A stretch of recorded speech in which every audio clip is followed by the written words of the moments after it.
Hey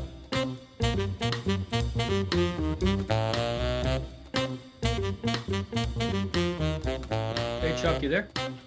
Okay. Hi, Jay. Good morning. Morning. How are you? Doing fine, my friend. Good to Good. see you. Thanks for doing this. Hey, you know, I love that background there, bro. Oh yeah, it's a disease, man. I've got you know Wow. all kinds of. They're everywhere, man. But Nice, nice. Wow. Got that John Lennon Sheridan back there. oh, Yep. this one. It's a casino. Okay. All right. And got a guild here, Strat, of course. It never ends, man. There's a couple Gibsons floating around, and What can't play them what's all. is that? A bass? Five-string bass behind that? This one here, yeah. Yeah. This is a Ken Smith. All right. Okay. So these are custom made in I think Philly. Really nice basses, hard to come by. Yeah. Um, but Nice. heavy, Uh-huh. So on those long gigs, man, this one's Not painful. not for the 4 hour gig. No, that's No. the Cool. all All right, right. man. So I figured what I'd like to do is first talk about your career, and then maybe we could shift gears and talk a little BB King. Absolutely. One of my faves. Great. Favorite artists of all time. Go. Yeah.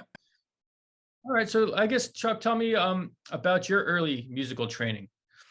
Well, let's see. As a start, Jay, I kind of like started um fooling around with my uncle. My uncle my uncle Earl, who's my one of my dad's brothers, of course. He he got me sitting on his knee playing the ukulele and the guitar, and kind of stuck. And that's when I was like 4 years old. And as I was growing up, um,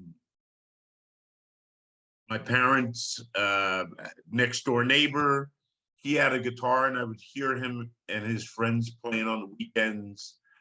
That kind of got me interested in it. Besides getting some early musical training in piano, and oboe, and violin, you know, the guitar always I always gravitated back to the guitar. Mhm. Um,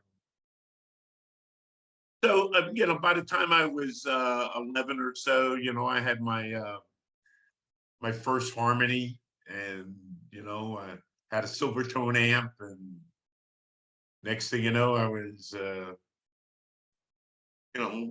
time I was 15, 16, I was playing in the proverbial basement garage, playing Sunshine of Your Love for 20 minutes. Yeah.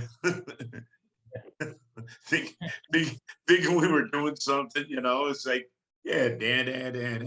Anyway, but yeah, I started playing, like really getting into it when I was in high school. Um, I actually played bass and guitar in a band that um, backed up uh, like a group, well, two groups actually. One was a girl group that did Martha Reeves, Supremes, Ronettes, that kind of stuff, well, girl group type stuff. And then another group that did um, Temptations, Four Tops, actually did some Junior Walker. So, and we're talking late 60s. So that music and what was going on at that time was pretty popular. Um, by the time when I graduated high school, went on to college, that's when my interest in the blues started, in blues and jazz started. Um, when I got to college, I was, listening to Wes Montgomery, Grant Green, and of course BB King, Mhm. uh, who all of from well, man, from what I've read and quotes that I've seen, probably every guitarist Jay that has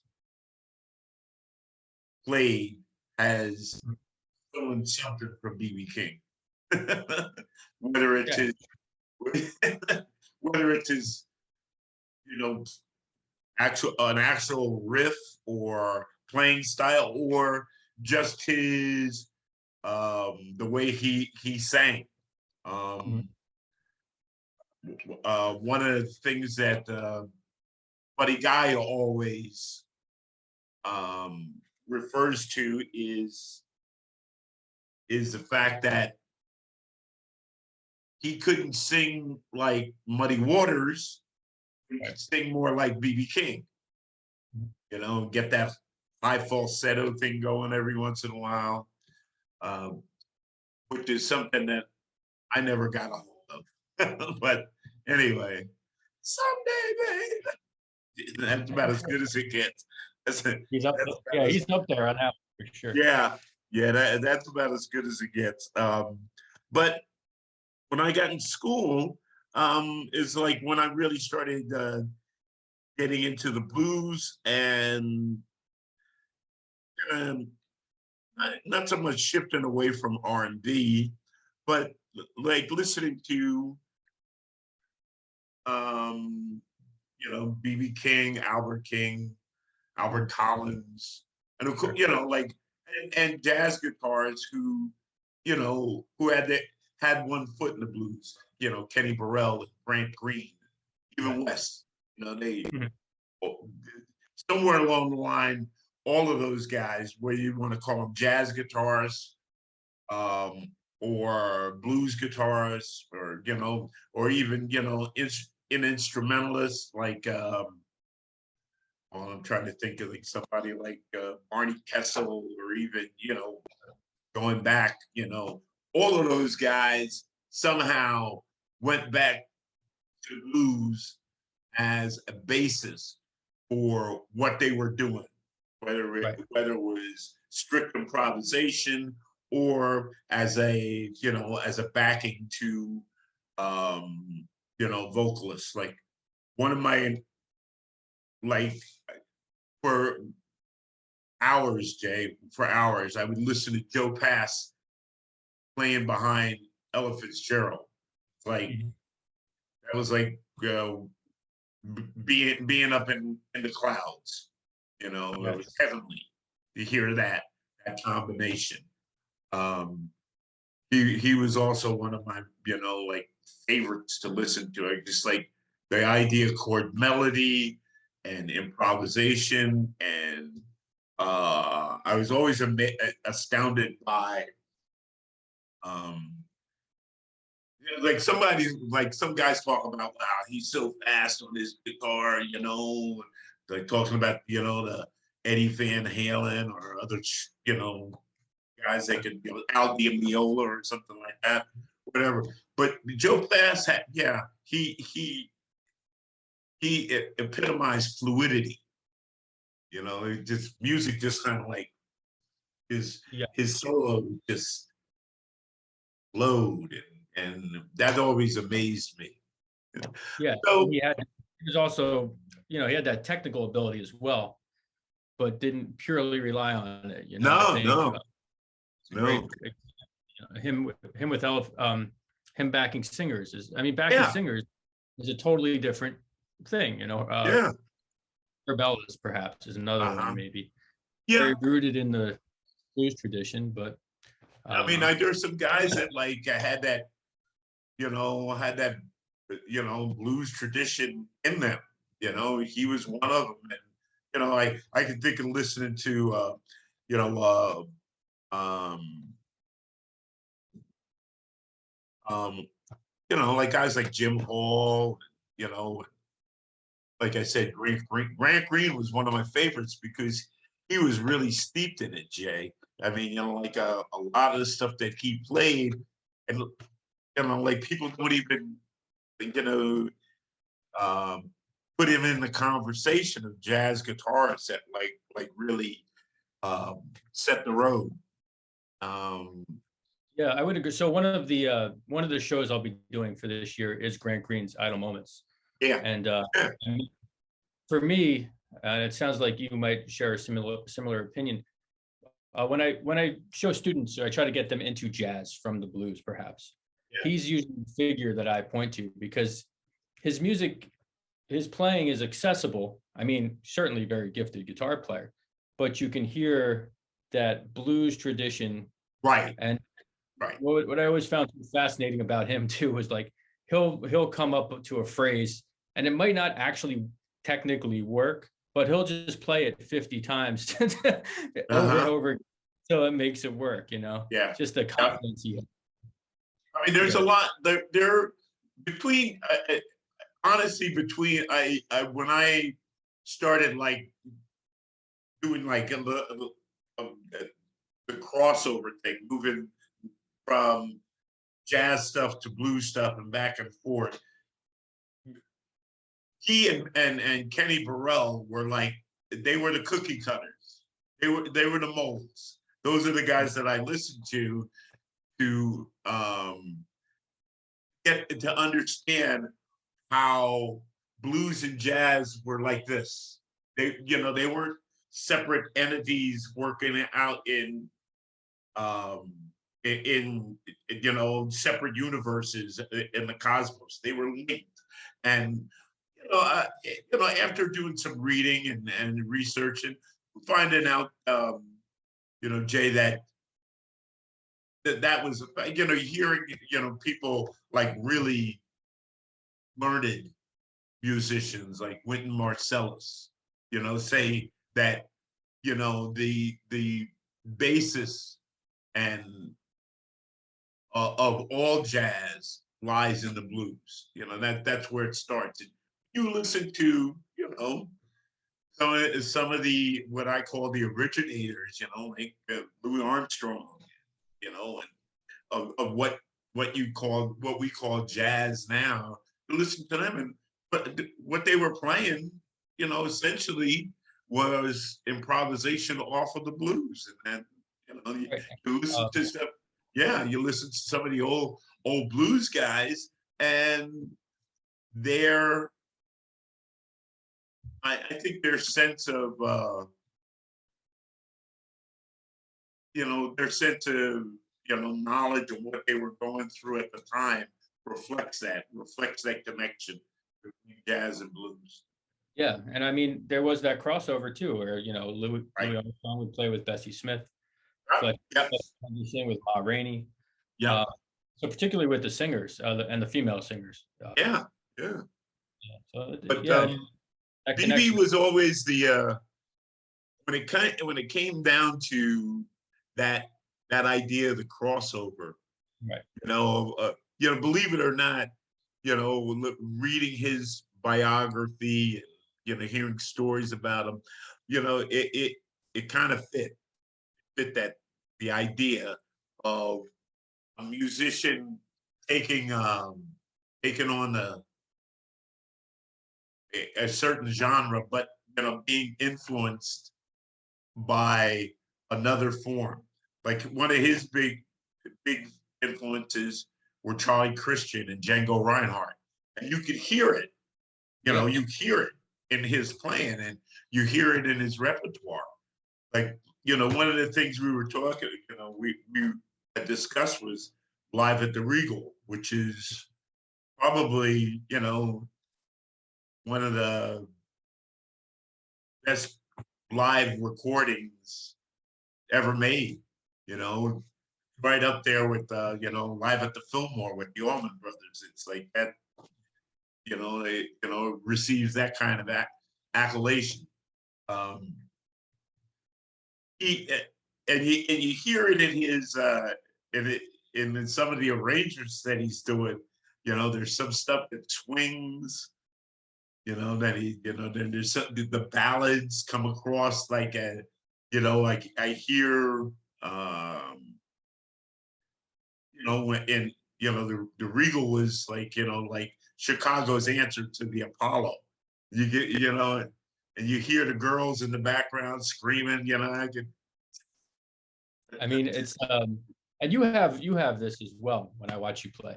Also, you could just through the recording, you could just tell his command of the audience, like his oh yeah, banter between songs, oh and yeah, like definitely. Like just that, like right there. You're yeah, the whole time. they're right there. He's got them right there. Yeah, and it comes through in the recording. I wish there was. Yeah. I don't think there's a video of the performance, but it would be fascinating to see because, man, I mean, he's got, and you can hear the girl screaming, of course, but it's amazing. It's like a communal kind of almost. Yeah. He's connected with them, and playing so much in Chicago. I mean, quotes from him. He could not remember how many times he had played at the Regal, which is not, I'm not surprised. Um, during the late 40s into the 50s and into the mid 60s, Chicago was the center of the universe when it came to the blues. Like, that's where everybody was, everybody played. Whether it was Muddy Waters or Howlin' Wolf or,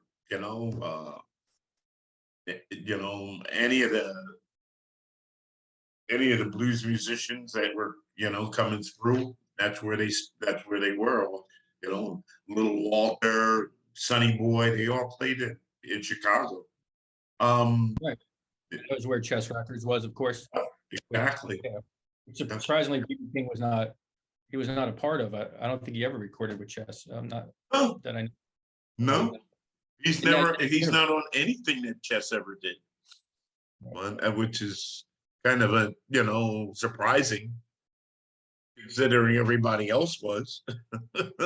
But yeah, but BB was like, he was always um the standard, Yeah. to me, whether it was his guitar playing or whether it was his singing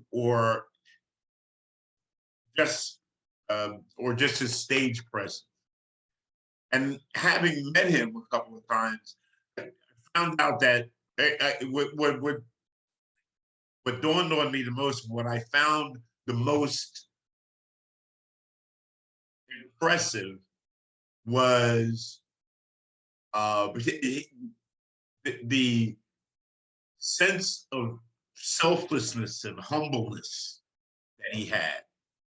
I think if BB King was like, if he had been a taxi driver or a cook, he'd have been the best cook, the best taxi driver you'd have ever met. Yeah, totally driven, right? I Yeah, mean, just you look at know, his schedule for 30 well, something. they hear he's playing like 300 nights a year, 350 nights a year, crazy, doing doubles all the time, heck, if I do a double now, it's like, send me the defibrillator. Where's my oxygen tank? Golly, hey, uh, yeah. I mean, but he was like, that was like regular. Right. It wasn't up until, almost, towards the end of his life that, he slowed down to like maybe 200. It was like crazy. Yeah, and he has suffering from I think he had diabetes and Diabetes, yeah. Like severe diabetes, like now it's a pretty curable thing. And I mean, well, you can deal with it, you can, between medication, exercise, diet, you can deal with it easily. But back coming up, diabetes was either, unfortunately, either a death sentence or something that was going to end up where you would end up having something, amputee, you'd end up with a foot, missing a foot or a finger or something like that because of the Right. circulation problems. It was crazy. But Yeah. he was like, I always, one of my, I mean, it's always amazing when I tell people, yeah, when I was like about 21, I got to play with him once. And then I got to play with him right here in town at the Count Basie back in 2001.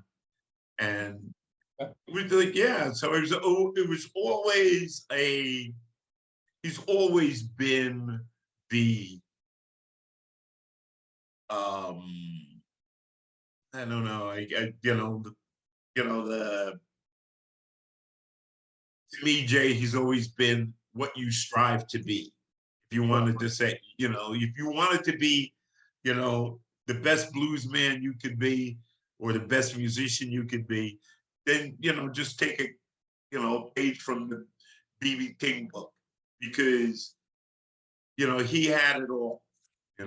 He had the Yeah. personality. You could see the joy, that he had in playing, Mhm. uh, and humor. Yeah.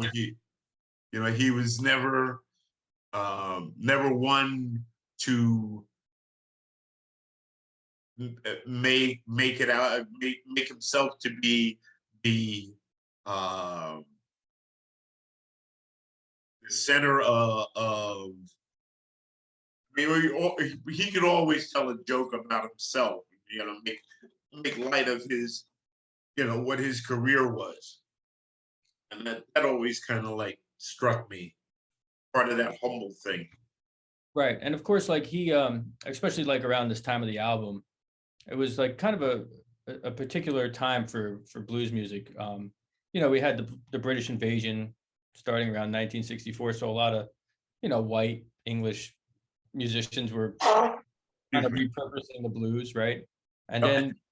then thankfully there was sort of this resurgence, or like a looking back to the people who created that music, the Muddy Waters, Yeah, he's part of yeah. that. During that late '60s period, I think from about around '66 to about early '70s.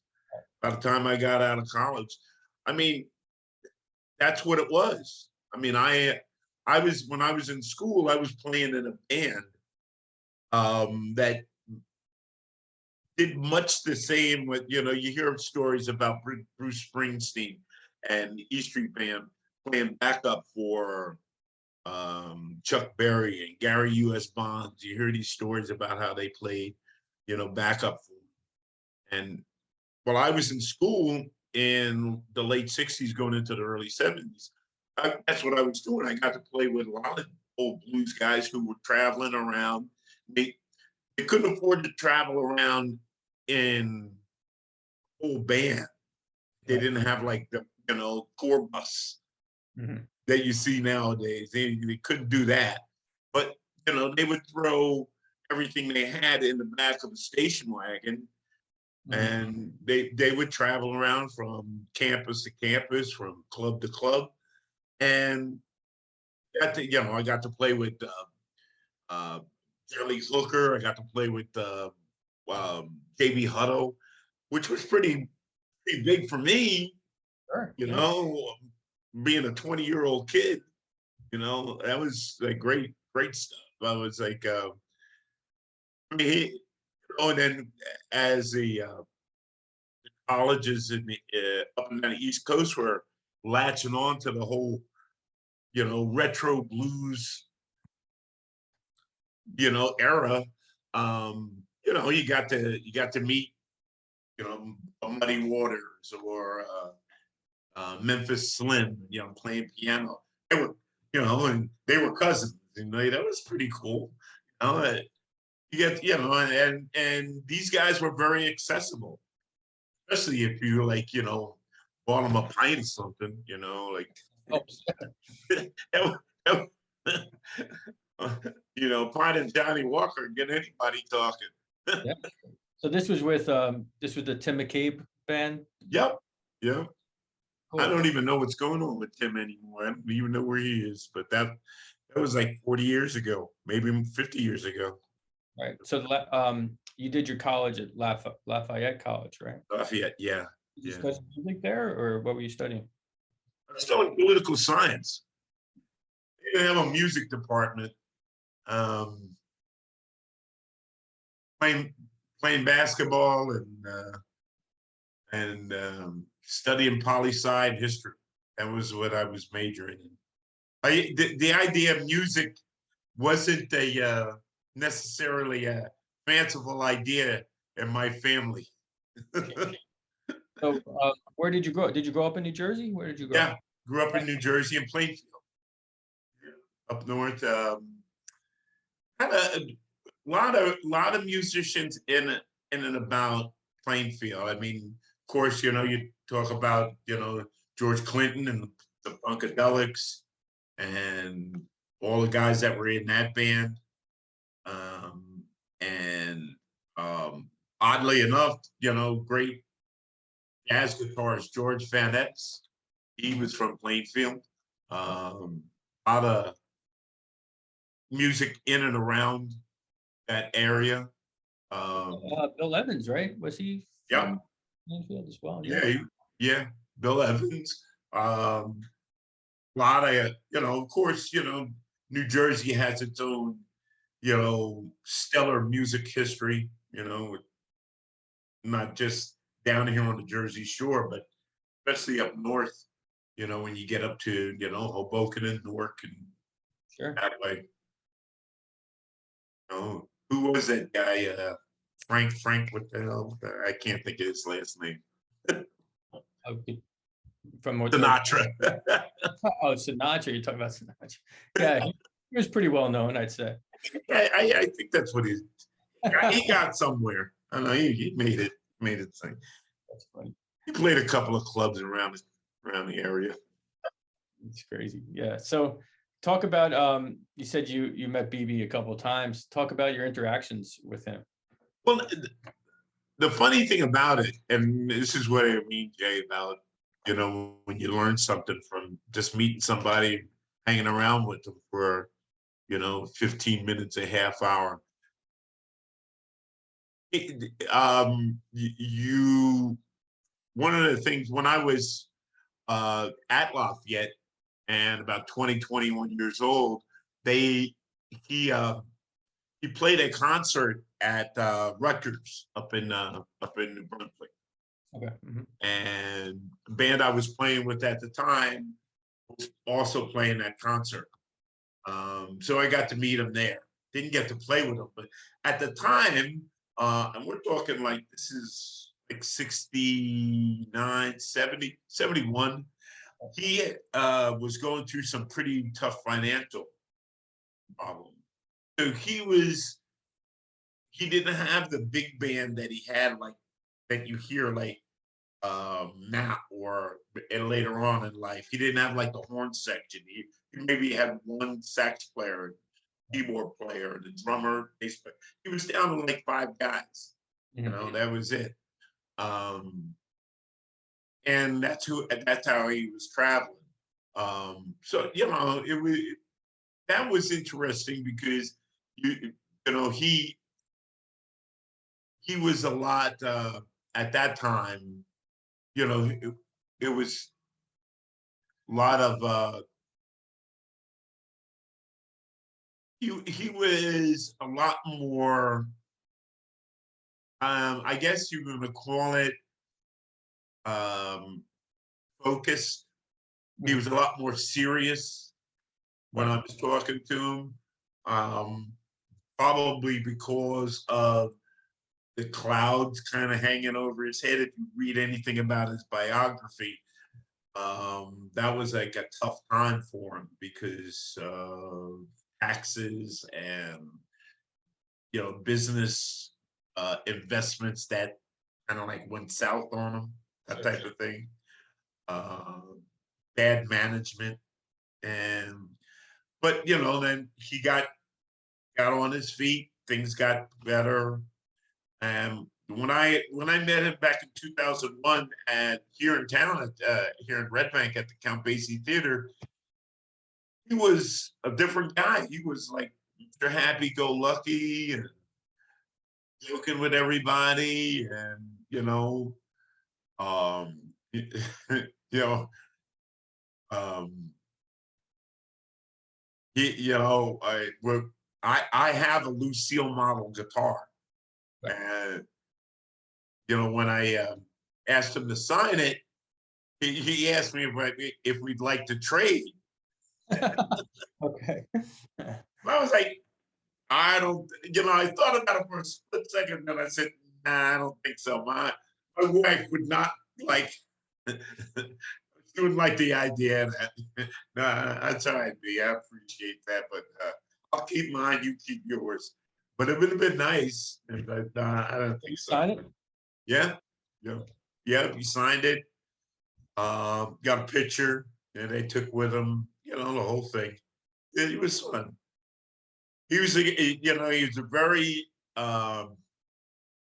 genial, very amiable person, and um, person that you could see if you were walking down the street, or he was the kind of person that would say hello to you if you were just walking, you know, Right. walking by.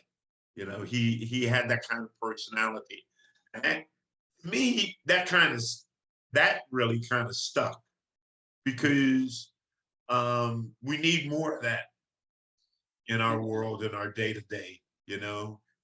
Yeah, I agree. I mean, it's funny. I find as I do these interviews and such, um, for the most part, especially musicians who are a little bit older, like recently I spoke with Ron Carter, George Benson, Uh-huh. Stanley Clark, very accessible, very personable.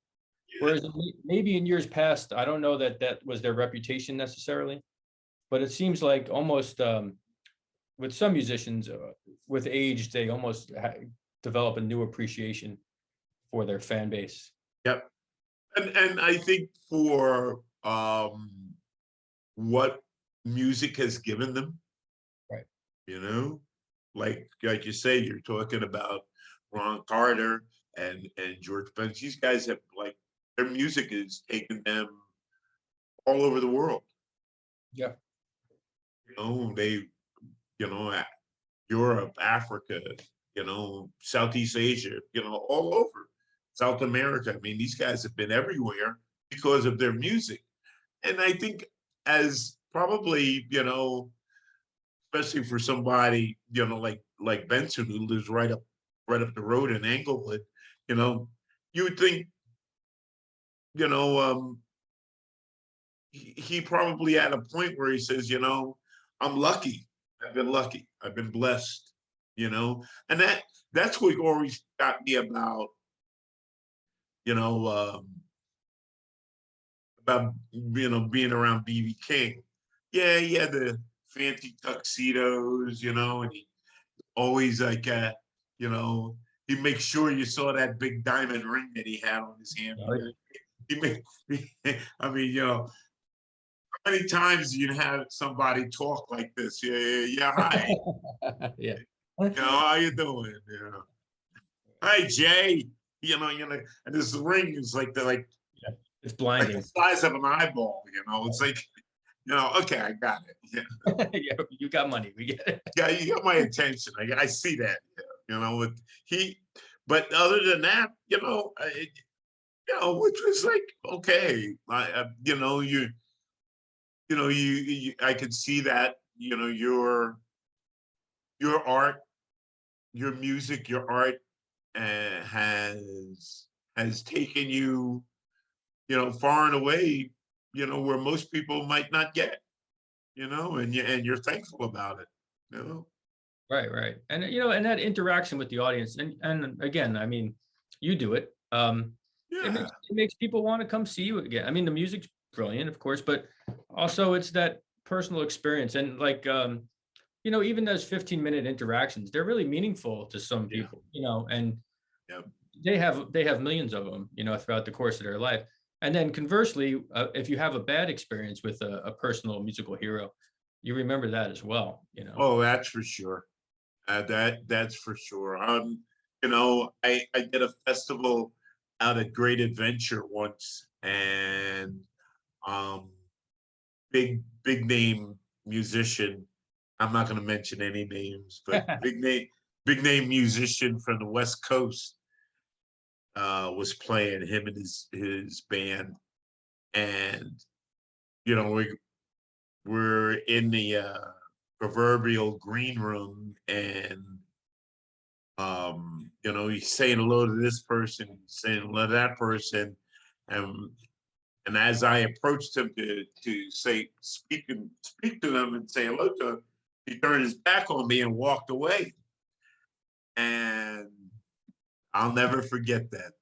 I'll never forget that. I was like, that was, I don't know what's going on with you, but I'll not, you you there's, put it this way, Jay. There are none of his CDs in my collection.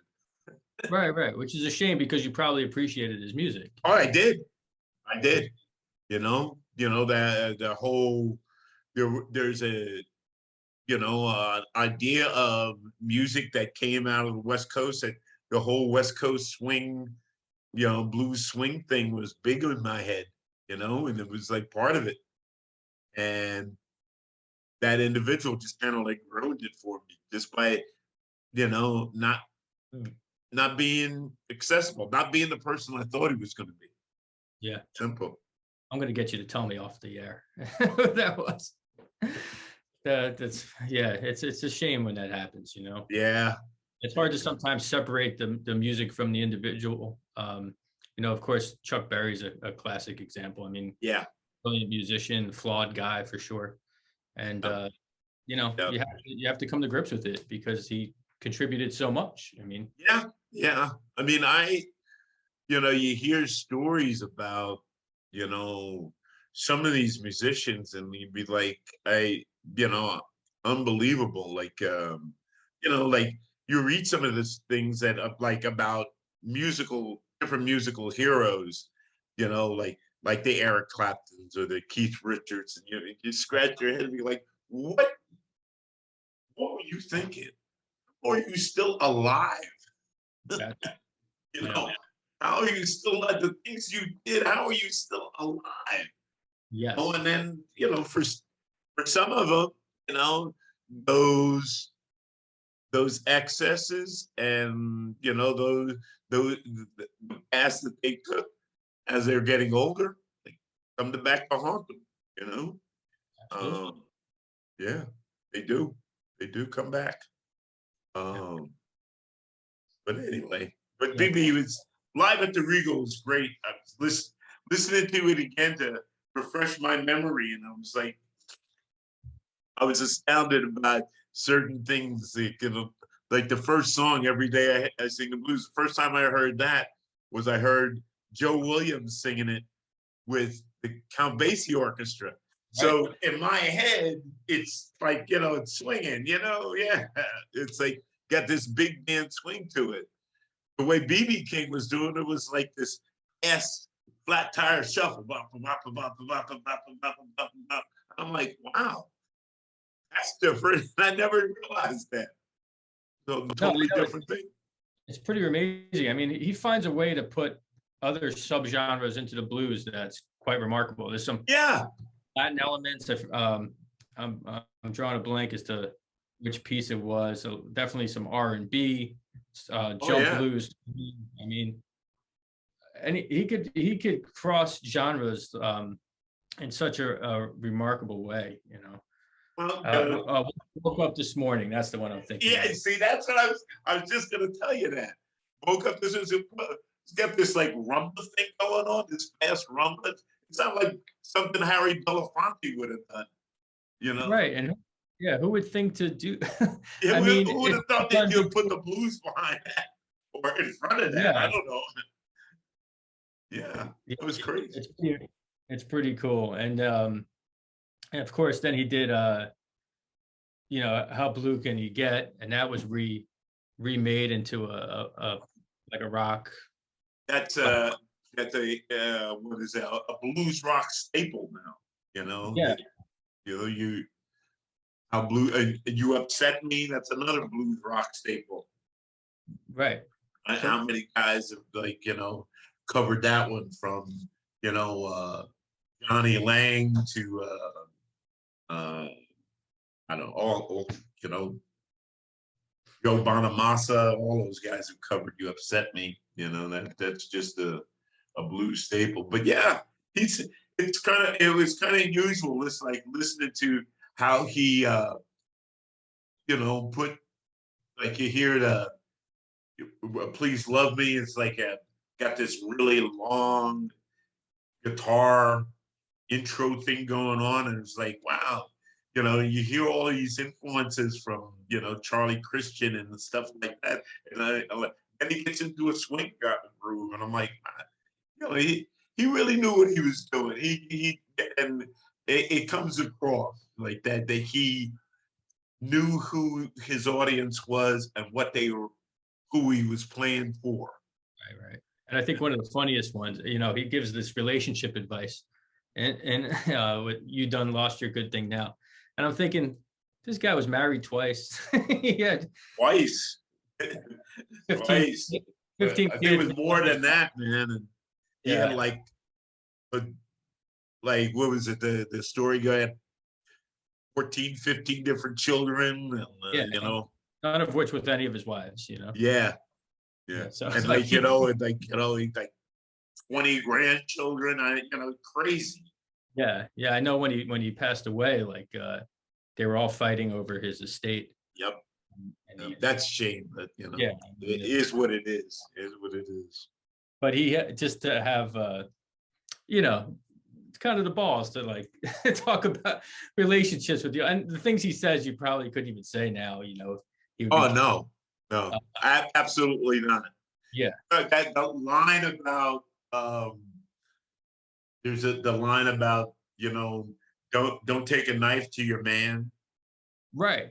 Yeah, and Saying don't if she, yeah, if she go it, and fellas, if she acts bad, don't go upside her head. right, right. Just let her walk away. What are you talking about, dude? You know? Like it's okay to go upside somebody's head. But the audience is buying it, because he's just so convincing, and his like he almost has a preacher type quality to him. Yeah. Oh yeah. Well, that was part of it, part of it was that he started off trying to sing spirituals and gospel, Yes, and just didn't take, you know. I guess, if you're what was the name of the radio station down in Memphis? BAI or something like that, or I forget the name of the station was primarily a gospel station. That's what he would spend, when he was DJing and singing on the radio. So I guess, he had a foothold in it. He had his one foot in it, and that's a good thing, because like everything else, Jay, you know, the blues has its, music has all kinds of music has its roots in the blues, whether it's gospel, whether it's jazz, rock and roll. Um, you you got to go back to square one, and the musical tree, its roots, sure. are in blue soil. Yes, Musical, spirituals to the blues. yeah, Obviously, and that's really what makes American music so unique. I think it's just yeah, that cross connection between the African roots, the African American music, and then of course the European classical music, and that yep, yeah. bring in some Latin The elements. symbiosis. You're right. You're right. You're right. I Yeah, I've mean, been studying calypso music lately, and similar. uh-huh, The Americans came to get the oil, and uh-huh. Yep. change the music. I always, I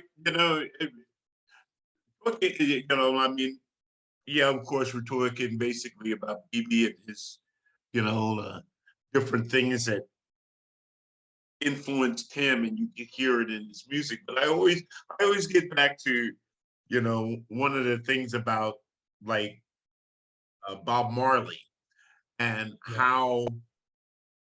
how he was influenced by the R&B music coming out of Detroit, because that was the only radio station from the States he could get. It was like weird. I mean, you're a stone's throw away from Florida, from Texas, from, you're not that far away from New Orleans. You couldn't get a radio station from down there. But no, he got a radio station from Detroit.